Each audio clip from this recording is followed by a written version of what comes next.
आप सबने बचपन से ये जरूर सुना होगा कि रोटी, कपड़ा और मकान ये इंसान की बेसिक जरूरत होती है। इसके अलावा एजुकेशन और मेडिसिन भी इंसान की बेसिक जरूरत में मानी जाती है। बात करें कि इनमें कौन कौन से बिजनेस है जिनके अंदर फ्यूचर के अंदर बहुत अच्छी ग्रोथ इंडिया में दिखाई देगी, तो उनमें आता है रियल इस्टेट का। रियल इस्टेट यानी कि मकान की आवश्यकता हमेशा पड़ने वाली है, क्योंकि जिस तरह से आबादी बढ़ रही है, हमारी देश की आज़ादी, जब देश आज़ाद हुआ था तो केवल 35 करोड़ थी, जो आज 2025 में 144 करोड़ हो गई है और ये निरंतर बढ़ती जा रही है। और इसलिए जो नीड यानी कि बेसिक आवश्यकताएं, मूलभूत आवश्यकताएं जिन्हें कहते हैं, वो पूरी करने के लिए हर इंसान पैसा खर्च करने के लिए तैयार रहता है, क्योंकि जो बेसिक नीड है वो इंसान की सबसे बड़ी जरूरत होती है और उसके लिए उसे पैसा खर्च करना ही पड़ता है। और वो बिजनेस हमेशा ग्रोथ करते हैं, तरक्की करते हैं और उनमें प्रॉफिट होता है। प्रॉपर्टी और रियल एस्टेट का मार्केट भी इसी तरह है। जिस भी व्यक्ति को 10 से 20 साल तक के लिए इन्वेस्टमेंट करना होता है, वो ही रियल एस्टेट के अंदर इन्वेस्टमेंट करता है। और आगे हम चर्चा करेंगे कि आने वाले 20 सालों में इंडिया का रियल एस्टेट और प्रॉपर्टी मार्केट किस तरह से जाएगा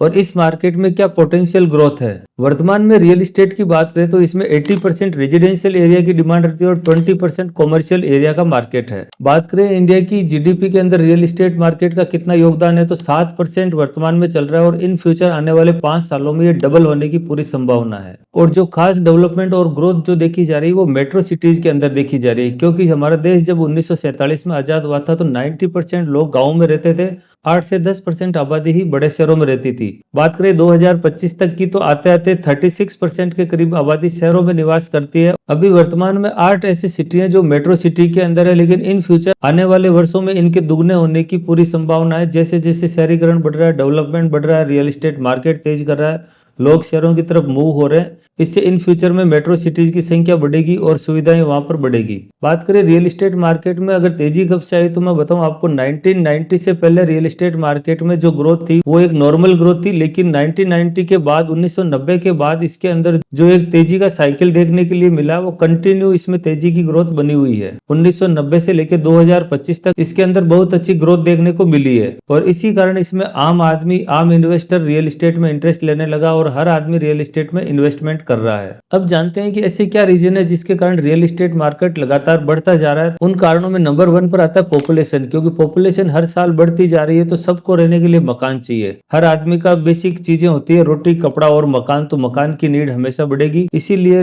रियल एस्टेट मार्केट में कंटिन्यू मकानों की और अफोर्डेबल हाउस की डिमांड बढ़ती जा रही है। नंबर 2 पर अगर रीजन देखा जाए तो इनकम एंड स्पेंडिंग कैपेसिटी। जिस तरह देश की इकोनॉमी बढ़ रही है उसी तरह से लोअर मिडिल क्लास और अपर मिडिल क्लास के पास पैसा आ रहा है और जो वो इन्वेस्ट कर रहे हैं रियल एस्टेट के अंदर, शहरों के अंदर, उसी से रियल एस्टेट मार्केट में तेजी आ रही है। स्पेंडिंग कैपेसिटी बढ़ रही है। मध्यम वर्ग के पास जब पैसा आता है तो वो सबसे पहले अपनी बेसिक नीड पूरी करता है। तो बेसिक नीड के अंदर आता है एजुकेशन, मेडिसिन, फूड और अकोमोडेशन यानी कि मकान। तो इन जगहों पर आदमी पैसा डालता है तो रियल एस्टेट मार्केट में तेजी आती है। नंबर 3 पर आता है शहरीकरण। जिस तरह गांव के अंदर सुख सुविधाएं नहीं है, ट्रांसपोर्ट नहीं है, अच्छे हॉस्पिटल नहीं है, इनकम के सोर्स नहीं है, जॉब नहीं है, तो वहां से क्या है कि जो युवा वर्ग है वो जॉब के लिए और हायर एजुकेशन के लिए शहरों की तरफ मूव करता है और इन फ्यूचर जब वो पढ़ाई कर लेते हैं, जॉब कर लेते हैं, तो फिर वो वहीं पर ही सेटल हो जाते हैं, क्योंकि जब वो गांव जाते हैं तो उनको वहां पर वो जॉब नहीं मिलती और वो वहां सेटल हो नहीं पाते। इस तरह लोग शहरों की तरफ आते रहते हैं, वहां सेटल होते रहते हैं। वहां पर रेजिडेंशियल और कॉमर्शियल एरिया की डिमांड बढ़ती रहती है, क्योंकि बहुत सी कंपनियां भी आती है तो उनको ऑफिस चाहिए और एम्प्लॉय आते हैं तो उनको रहने के लिए घर चाहिए। इस तरह से बड़े शहरों का रियल एस्टेट मार्केट बहुत तेजी के साथ ग्रोथ कर रहा है। नंबर 4 की बात करें तो वो है टेक्नोलॉजी।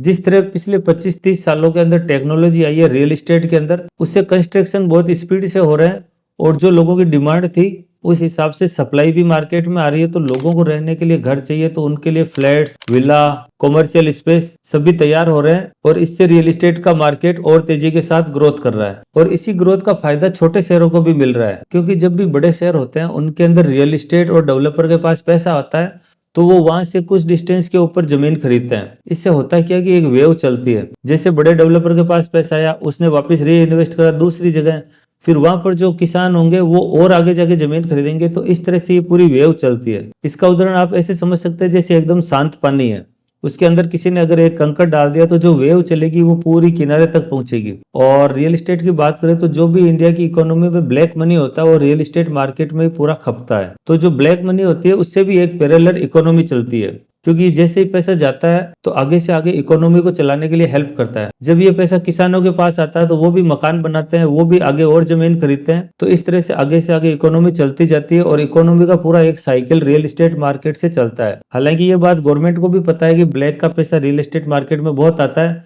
लेकिन आपने देखा होगा कि एक्चुअल डीएलसी रेट अलग होती है और एक्चुअल वैल्यू अलग होती है। लेकिन गवर्नमेंट को सब कुछ पता होने के बावजूद भी गवर्नमेंट खुद ये चाहती है कि रियल एस्टेट मार्केट तेजी से चले। उससे क्या है कि पूरी इकोनॉमी का इकोसिस्टम चलता है। ऐसा नहीं है कि सरकार को पता नहीं है कि रियल एस्टेट के अंदर ब्लैक मनी आ रहा है, लेकिन कुछ चीजें ऐसी होती है कि जो गवर्नमेंट को पता होती है लेकिन इकोनॉमी के लिए अच्छी होती है तो गवर्नमेंट उस पर ज्यादा ध्यान नहीं देती है। ये सेम उसी तरह से है जैसे आपने देखा होगा कि अमेरिका के अंदर लोग अवैध तरीके से डंकी रूट से जाते हैं, वहां पर अमेरिका में बॉर्डर क्रॉस करके जाते हैं और फिर वहां पर वो सेटल हो जाते हैं, क्योंकि ऐसा हो नहीं सकता कि अमेरिका की गवर्नमेंट को पता हो और उसके बावजूद कोई व्यक्ति अमेरिका के अंदर घुस जाए। लेकिन इसके अंदर इकोनॉमी का फायदा होता है, अमेरिका में सस्ती लेबर होती है वो अमेरिका को मिलती है, तो गवर्नमेंट को पता होने के बावजूद भी वो ये सोचती है कि इससे सस्ती लेबर होगी, क्योंकि नेचुरली ये जो बिना वीजा बिना पासपोर्ट के अमेरिका में एंटर हो रहे हैं उनको कम सैलरी में जो सैलरी देंगे उसके अंदर ही जॉब करनी पड़ेगी। लेकिन जो काम अमेरिकन सिटीजन नहीं कर सकते वो एशिया से और दूसरे कंट्रियों से यहाँ से जो जाते हैं इलीगल तरीके से,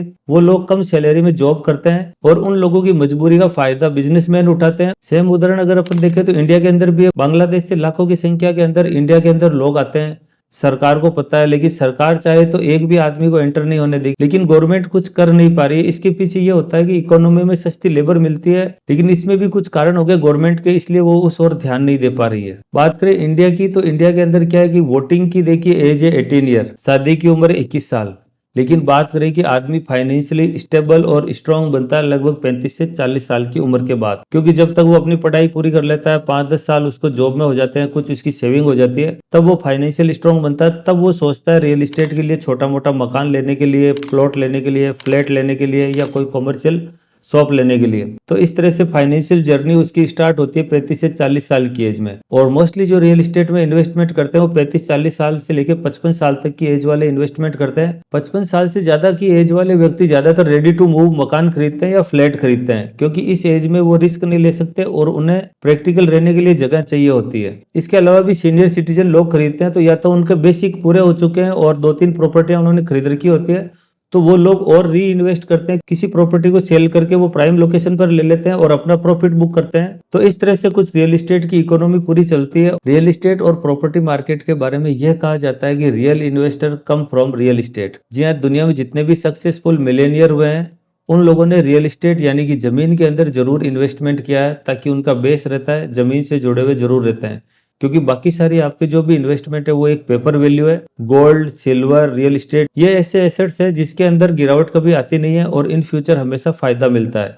इसके अलावा जो पीस ऑफ माइंड मिलता है, सुकून मिलता है और एक खुद के घर में रहने का जो एहसास होता है वो एक अलग ही लेवल का होता है। इसलिए मोस्टली इंडियन जो भी होते हैं वो टाइमली एक सही एज के अंदर अपना मकान खरीद लेते हैं और उनके पेरेंट्स भी यही सलाह देते हैं कि जैसे आपके पास सेविंग हो एक अच्छा सा मकान सही समय पर खरीद लो। तो रियल एस्टेट मार्केट पूरी दुनिया के अंदर कुछ इस तरह से चलता है। आज के वीडियो में आपको काफी यूजफुल इंफॉर्मेशन मिली होगी, और अगर आप रियल एस्टेट मार्केट से रिलेटेड और कोई टॉपिक पर वीडियो चाहते हैं तो हमें कमेंट करें। अगर वीडियो आपको पसंद आए तो लाइक करें, और रियल एस्टेट से रिलेटेड आपको अगर कोई हेल्प चाहिए या आप कुछ पूछना चाहते हैं तो आप हमारे इन नंबरों पर कॉन्टेक्ट करें, हमारी टीम आपको हेल्प करेगी। इसी के साथ वीडियो को समाप्त करते हैं। Thank you for watching.